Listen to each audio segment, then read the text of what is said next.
เอามาเตป้าบ่ไม่ใหญ่เพื่อนนี่เจ้าแบกมาเตป้าบ่นี่แม่นบ่เพื่อนเดี๋ยวนี้นะ เข้าใจอยู่บ่ค่อยเว้านี่แบกมาเตป้ามันบ่ไว้ดังไฟหรือว่าใส่รถเอาใส่รถไทยเอาเนาะแม่นบ่เป็นเงียนคือเป็นมาเตป้าพี่น้องเป็นหมู่บ้านที่ค่อนข้างจะโบราณเนาะเป็น30หลังคาพี่น้องหมู่บ้านสุดเข้าเตาบนทับบรรยากาศรวมไปในบ้านซึ่งหมู่บ้านเนี่ยจะอยู่ตามเรียบเข็มทา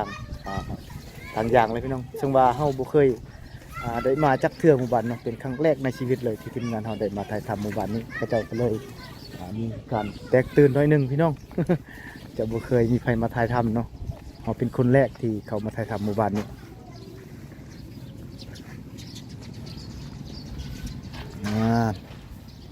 เห็นดอกผัดเข่านี่ไปใช้อะไรผู้ผัดเข่านี่ขึ้นเฮือนแล้วบ่ผู้ผัดเข่านี่ไปทางใดเลยโอ้นี่เข้าให้เนาะคนผัดเกี่ยมซีพี่น้องเพราะว่าส่วนลายคลิปนี้เขาจะใส่หุงซีหมดแล้วมันพัฒนาเลยพี่น้องนะเห็ดยังละน้อยหนึ่งเข้าบ่โอ้อันนี้ฟื้นเขาเจ้าแบกมาพี่น้องเห็นบ่เขาเจ้าแบกมาเตะปลาเตะให้ลกให้เก่าเลยพี่น้อง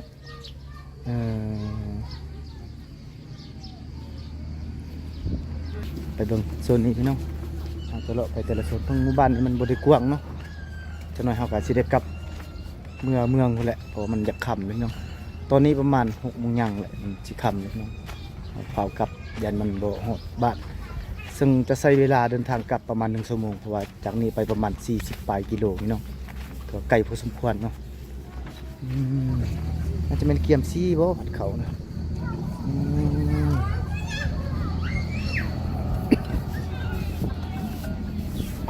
ผัดข้าวเกียมซีบ่แม่นบ่เนาะโอ้แถวนี้เขาให้เนาะบ่แม่นข้าวนาเนาะบ้านนั้นข้าวนาได้บ้านนั้นนะผัดข้าวพี่น้องเกียมซีเป็นซีข้าวเดี๋ยวนี้บ่ได้ตำเลยสบายเลยพี่น้องซองแห้งมากผัดข้าวน้อยๆนี่ผัดข้าวเป็นเลยพี่น้อง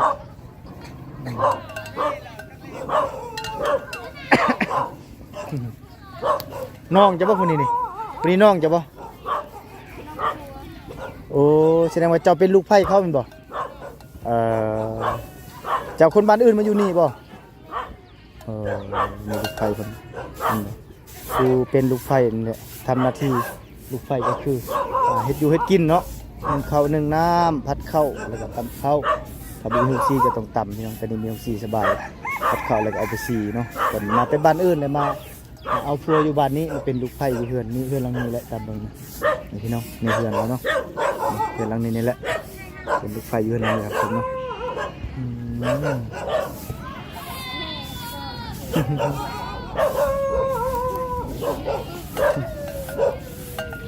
ขอบใจหลาย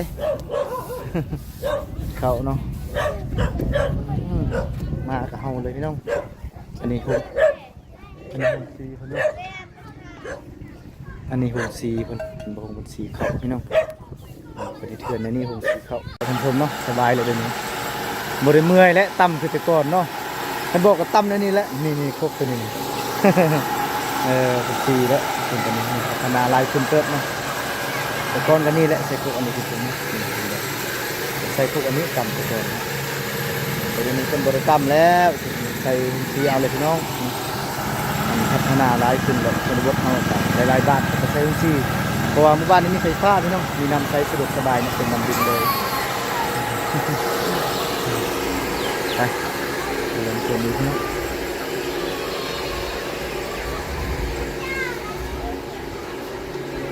โอ้เก็บอย่างดีบายดีโดยได้แล้วขอบใจหลาย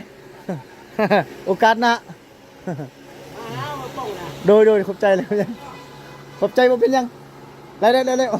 มือหน้าก่อนมือหน้าโอ้คุณกำลังเย็นเบียร์พี่น้องเอาพัดบ่อยากกินนะยันเขายังสิไปโตนะก่อนกันโบกับจิบนมเข้าแล้วแต่เขายังสิไปโตข้างหน้าเขาเลยบ่อยากกินปานใดเนาะก วางน่าได้บ้านนี่อันนี้กับมีบ้านอยู่มีเฮือนไอ้ทางนี้พี่น้อง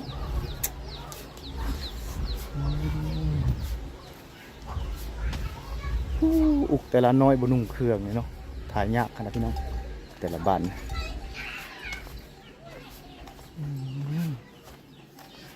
มาแต่เลี้ยงงัวพี่น้องโอ้มาแต่หากินบ่ละน้อยหาปลาบ่แม่นบ่ได้บ่ปลาเบิ่งไอเบิ่งแน่เบิ่งไอเบิ่งปลาแน่ไอเบิ่งปลาแน่ผู้ใส่ปลานี่บ่กุ้งเนาะ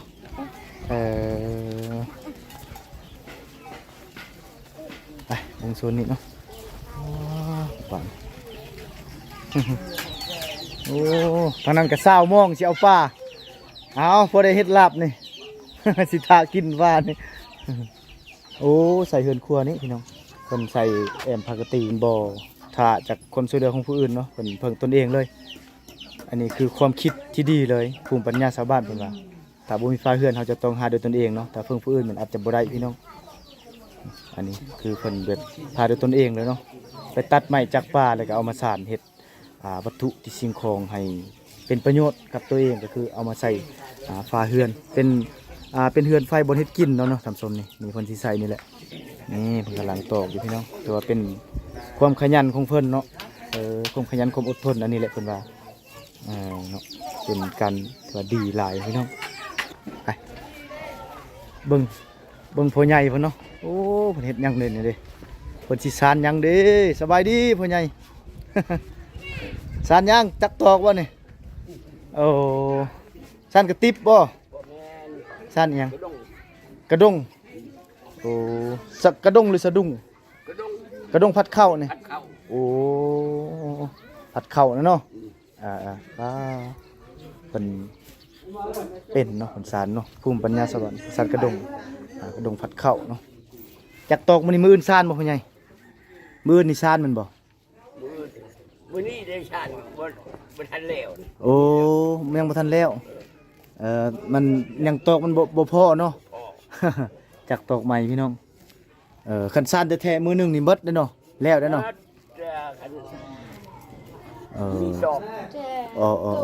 มันซาน้ำจักตอกนี้ซาเป็นสารกระดงเนาะท่านผู้ชมช่วยกันแล้วมันท่านผู้ชม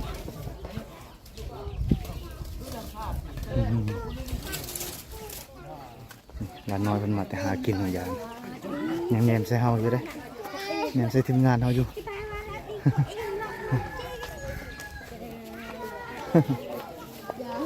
จะได้ซากทอกเศร้าบ่หั่น โอ้ทอกตีนเศร้าเนาะบ่ได้จ้างเนาะเฮ็ดเองเนาะใครแต่ว่าสร้างติดกับตัวเลยเฮ็ดเป็นใครอยู่ดอกคันบ่สร้างผู้อื่นโอ้ตีบล็อกเนาะตีบล็อกเกียมสิตั้งเฮือนใหม่เนาะเสาครบแล้วโอ้ห้องน้ำบ่โอ้ดีแล้วมันบ่ลำบากเข้าป่าเข้าดงเนาะเห็นบอกคือบ้านจุเก่านี่มีคู่ละเฮือนในห้องน้ำคนไปเมื่อวานนี่ไปบ้านนั้นแหละทุกบ้านเลยมีห้องน้ำเบิดสะดวกอยู่เอาปิ้นกล้องไปแล้วก็นี่ทั้งอื่น ผู้สาวคักส่วนครัวคนพี่น้องเห็นบอกส่วนหมักแตงปลูกแบบธรรมชาติพี่น้องเขตนี้บ่แม่นอยากเว้าได้อยากทุกๆหลังคาเฮือนเลยเขาเจ้ามีส่วนครัวโดยเฉพาะแม่นเขาเจ้าฮู้จักคำว่าประหยัดเนาะประหยัดแม่นบ่ให้เสียเงินเสียคำไปซื้ออยู่ตลาดเขาเจ้าปลูกเองกินเองสบายแบบธรรมชาติแบบบ่ได้ใส่ปุ๋ยพี่น้องเขาเจ้าใส่ขี้งัวเนาะต่างปุ๋ยเอาแต่ว่าเป็นผักธรรมชาติเลยพี่น้องเบิ่งความงามนี่ใส่ปุ๋ยยังบ่เท่านี้พี่น้องเนาะคักหมู่บ้านนี่สลัดขนาดผู้สาวมาแต่ใส่ผู้สาวขี่รถมาไกลโอ้นี่บรรยากาศภายในบ้านเลยพี่น้องโอ้หาสิกลับเลยพี่น้องกลับทางนี้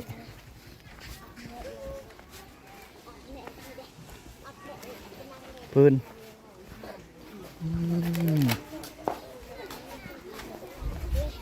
เบิ่งเขื่อนชานเพิ่นเนาะประมาณนี้พี่น้อง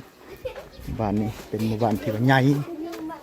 ร้อยหลังคาร้อยปลายก็ว่าไปบ่ฮอดซ้ำนี่ส่วนครัว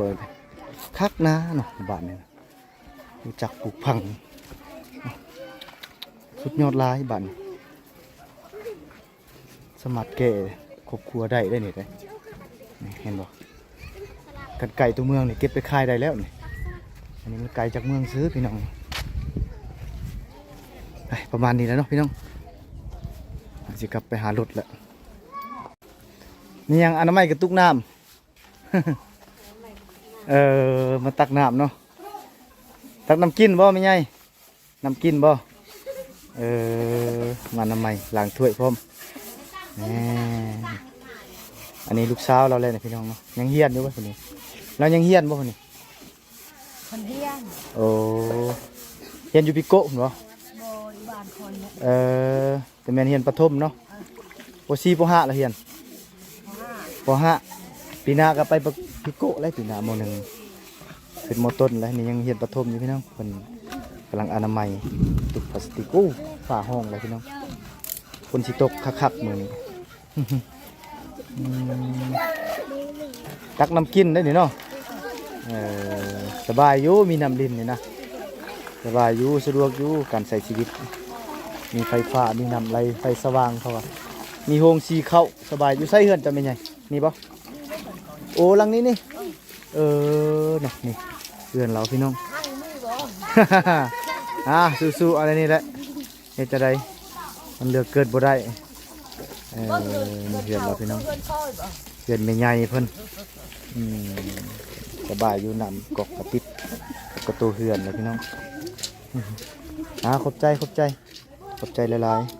ๆทางไม่ใหญ่โอ้นี่เฮือนหลังนี้เนาะเฉพาะเห็นพื้นใส่ลายอยู่นี่ อันนี้ลูกสาวเพิ่นพัดเข้า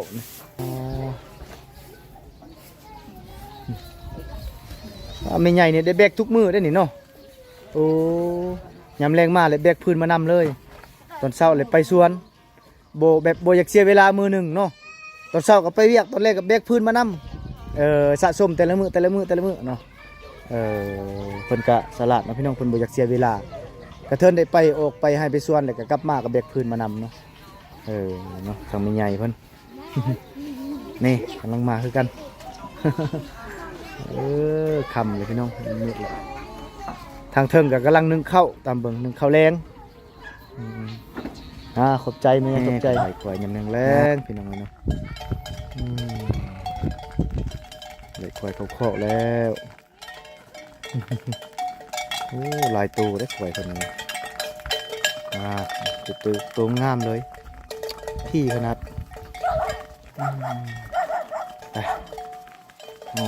เข้าไปครับเป็นครับชมบรรยากาศทางในบ้านเลยพี่น้องเป็นอะไรเนาะ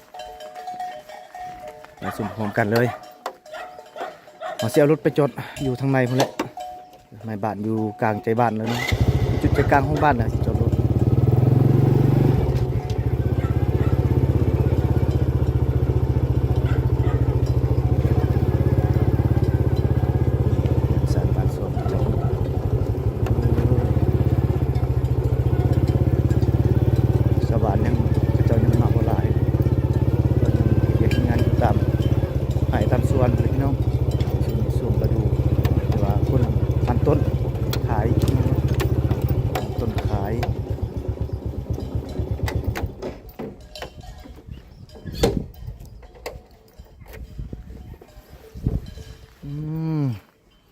นี่บรรยากาศจุดใจกลางของบ้านเลยน้องอันนี้คือหมู่บ้านเขาทำอายเป็นแบบปัจจุใหม่เมืองตะอุยแขวงสารวัตรพี่น้องพี่น้องส่วนเผ่าตะอุยเนาะทางเมืองเผ่าปะโกะเผ่าตะอุยซึ่งมันจะห่างจากตัวเมืองประมาณ30 กิโลนี่แหละสมเขาคือโบซีเอาตำเอานี่นะโอ้ตำให้อันนั้นเม็ดข้าวออกจากอันนั้นมันเนาะแล้วก็เอาไปซีแบบนี้มันยังงานบ่อยู่เฮือนแล้วนั้นงานบ่ก็เปิดตู้ใส่กันงานไงงว โอ้ซุ่มเหล้านี่ เออ คิดว่ามีงานดอกเปิดตู้ใส่ ได้งานบ่ โอ้ได้ยินเสียงเพลงเลยพี่น้องเนาะคลิปนี้เป็นผัดข้าวเกี๊ยมซีเข้าให้บ่นี่เขตนี้เฮ็ดให้บ่ได้เฮ็ดนาเนาะบ่มีนาเฮ็ดลีกเดอร์ขันค่ายเด้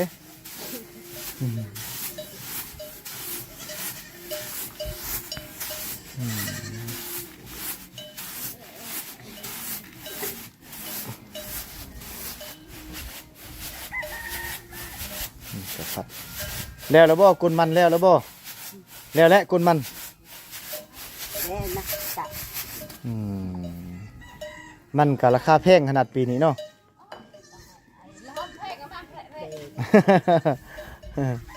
แพงแล้วราคาแพงแล้วมัน บอกติอามบอกเพก เอาไหมปีหน้าเอาไหมปีหน้าอาจจะแพงปีหน้าปีนี้บ่แพงปีหน้าแพง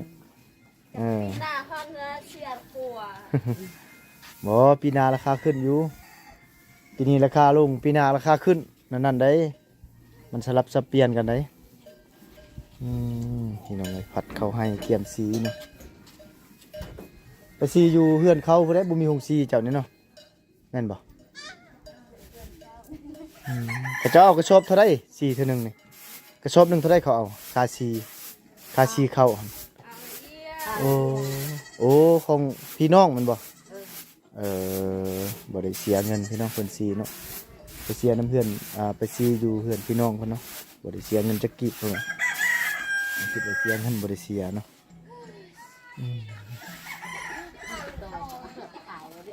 น้องไปโซนใหม่เนาะ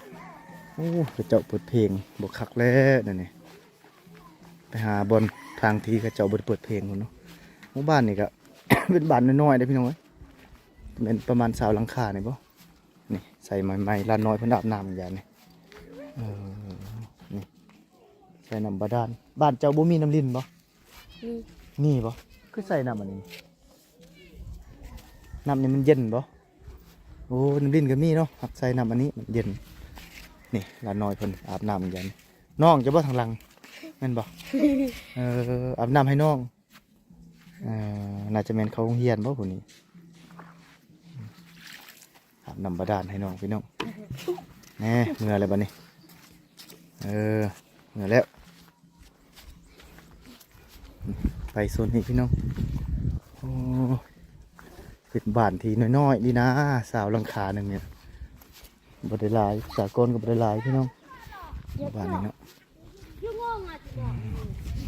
อันนี้โอ้มีหดน้ำโป่งมาเลยเจ้าเจาะเอาก็มีพี่น้องบ้านนี้เนาะเรือลำนี้มีรถไถรถซิ่งเขตชนบทเดี๋ยวนี้บ่ธรรมดาได้เกือบทุกหลังคาได้รถพี่น้องได้นำส่วนมันต้นนี่แหละเพิ่นได้รถกันบางหลังคาก็ได้รถใหญ่เพิ่นได้บางหลังคาได้รถซิ่งพี่น้อง มาซุ่มแซวอยู่ในนี้นี่เรือนแคมทางไปถามเพิ่นนี่พี่น้อง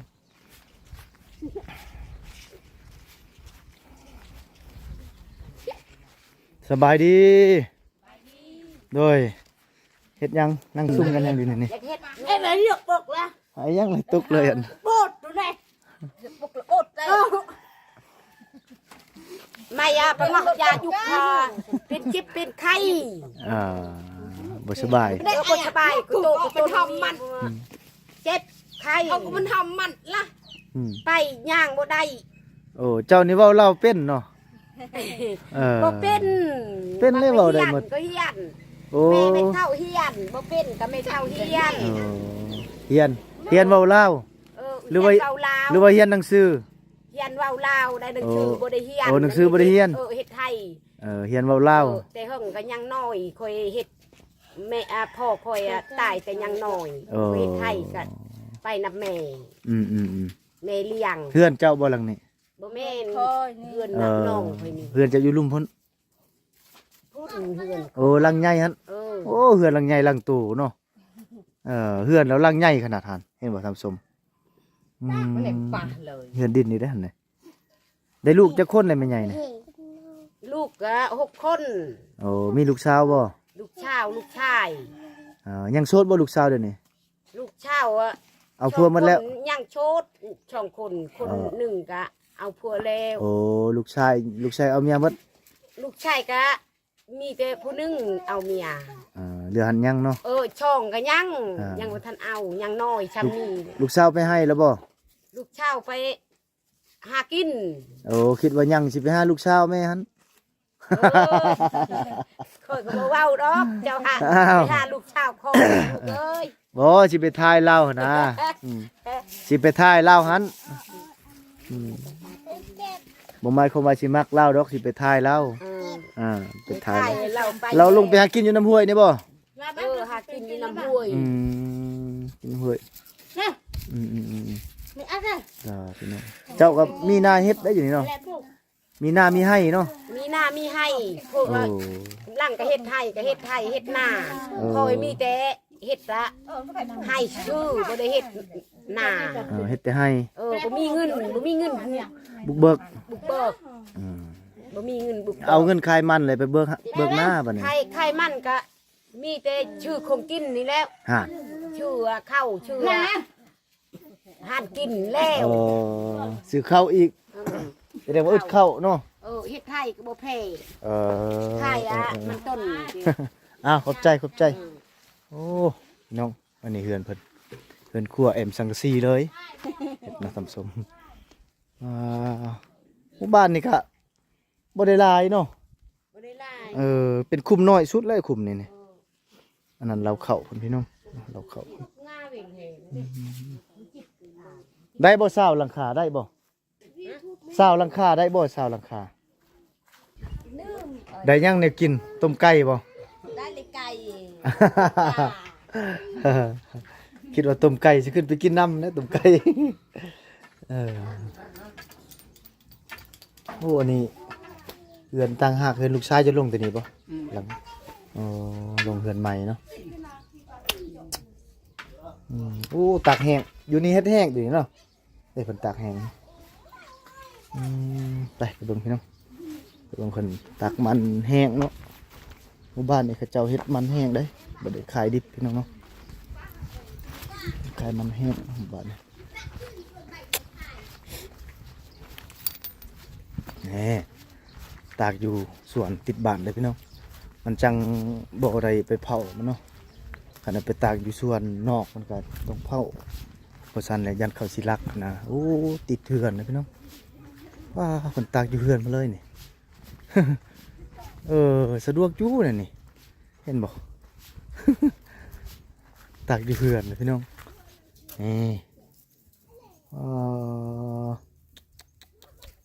คะแนนนี่สบายนี่ฝนตกกับบ่ยานกูไวอยู่ตากอยู่ในเถื่อนเลยพี่น้องเนาะนี่หัวอ้อมนี่อีกมันจังข่อยยังบ่เข้าได้เนาะแต่ตัวหมูนี่แหละมันสิเข้ามากินนี่มันแห้งพี่น้องเพราะว่ามันดิบราคาลงเลยจำเป็นได้เฮ็ดมันแห้งมาทำสมเนาะ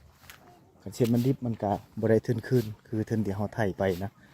มันไถพันราคาแพงพี่น้องเป็นได้เฮ็ดแห้งเอามันพอได้ทึนคืนนะ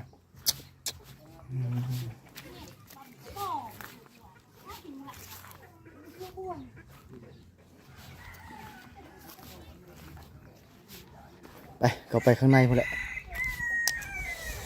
หาปลาบ่ได้บ่ปลา มาแต่เฮ็ดบก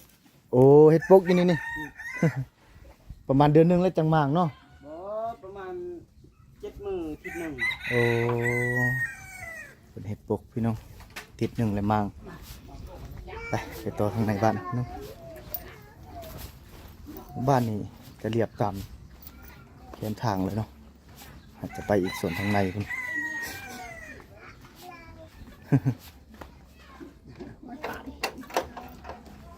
เอายังมาให้เนี่ยกินบ่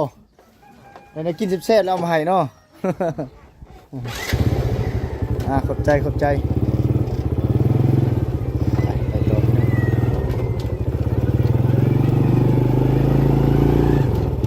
บ้านนี้มันจะเป็น เป็นหยังเขาเจ้าเอิ้นน่ะมันจะอยู่ในอ่าหอมไผ่หอมมันเนาะอันนี้หอมนี่ตั้งฮักพี่น้องมีหลายหอมเลยทุกบ้าน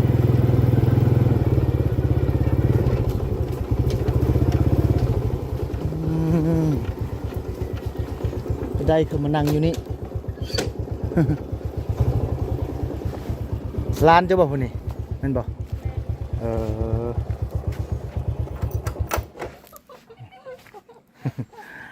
โอ้หมอนี่บักคำทรายนุ่งเสือเนาะพี่ลึกเลยผู้หญิงหรือผู้ชายนี่ผู้หญิงหน้าตาคือผู้ชายเนาะเพื่อนหลังนี้บ่จันแม่นบ่เจ้าเพื่อนหลังใดเจ้าขึ้นมาอยู่นี่มาแต่สวนมันมาเห็นแต่งตัวหรอกมาตรงมาแต่สวนมันแท้ๆเลยโอ้เฮือนอยู่ไหนแล้วมาอยู่นี่มันทมดีอยู่นี่เนาะโอ้คนหนึ่งเข้าแล้วอยู่ไหนเนี่ยไรหนึ่งเข้า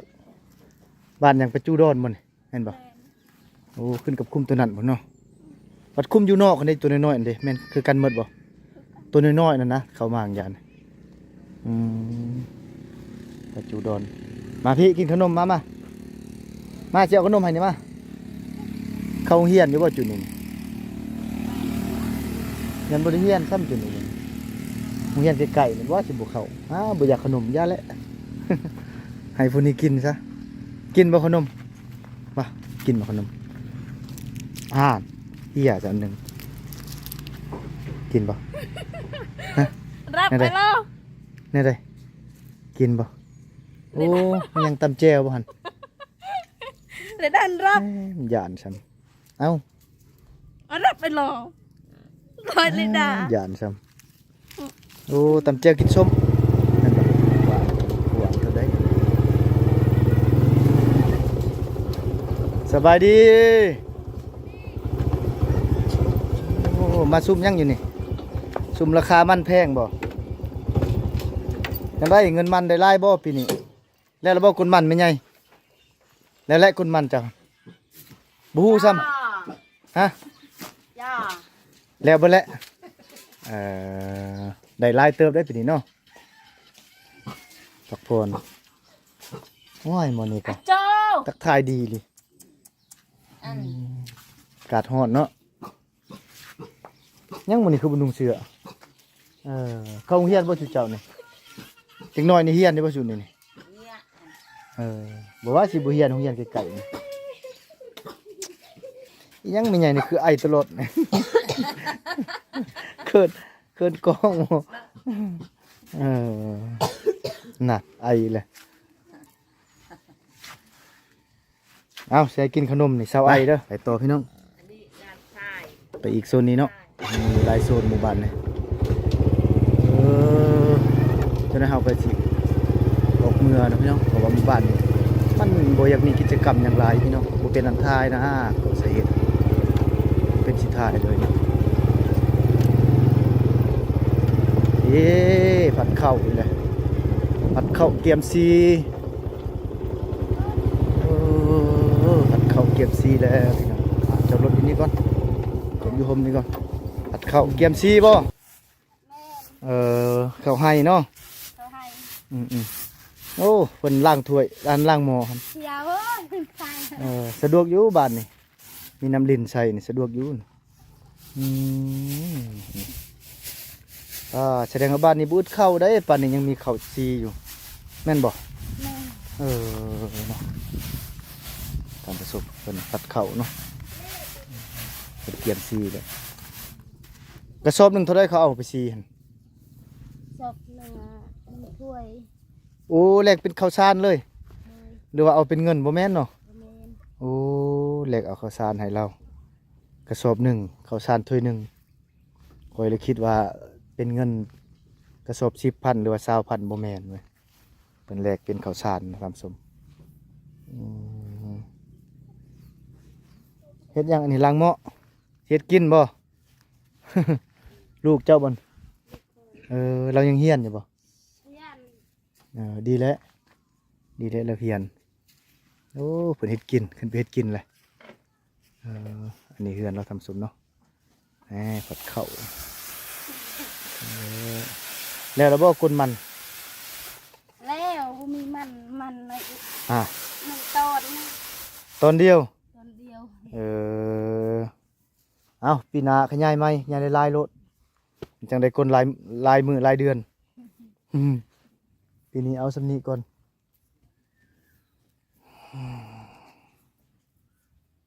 นี่ไก่มากินนะกินแล้วไก่มากินแล้วพี่น้อง เชี่ยเชี่ยเอ๊ะต้องไม่ติดนะ